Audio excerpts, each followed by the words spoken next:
واحكم يا الملك بأحكامك، بالسيتي أنت سلطانك. معلم، ملوك أوروبا، ملوك الريمونتادا هم ريال مدريد، ملوك دوري أبطال أوروبا.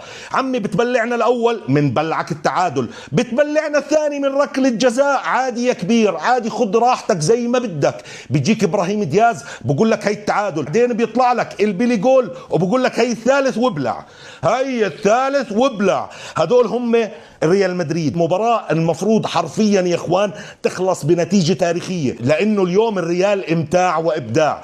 اكل السيتي خشنة وناعمة، اكل جوارديولا خشنة وناعمة، حرفيا حرفيا يا اخوان. بس لولا الرعونة من المهاجمين وشوية حظ ولا كان بتخلص بنتيجة تاريخية. لنا لقاء بالعودة بالبرنابيو، وان شاء الله الفوز مدريدي والتأهل يا كبير. على العموم الف مبروك مدريديستا، فوز الطرق ودق خشوم. بس وبلع كتالونيا ابلع.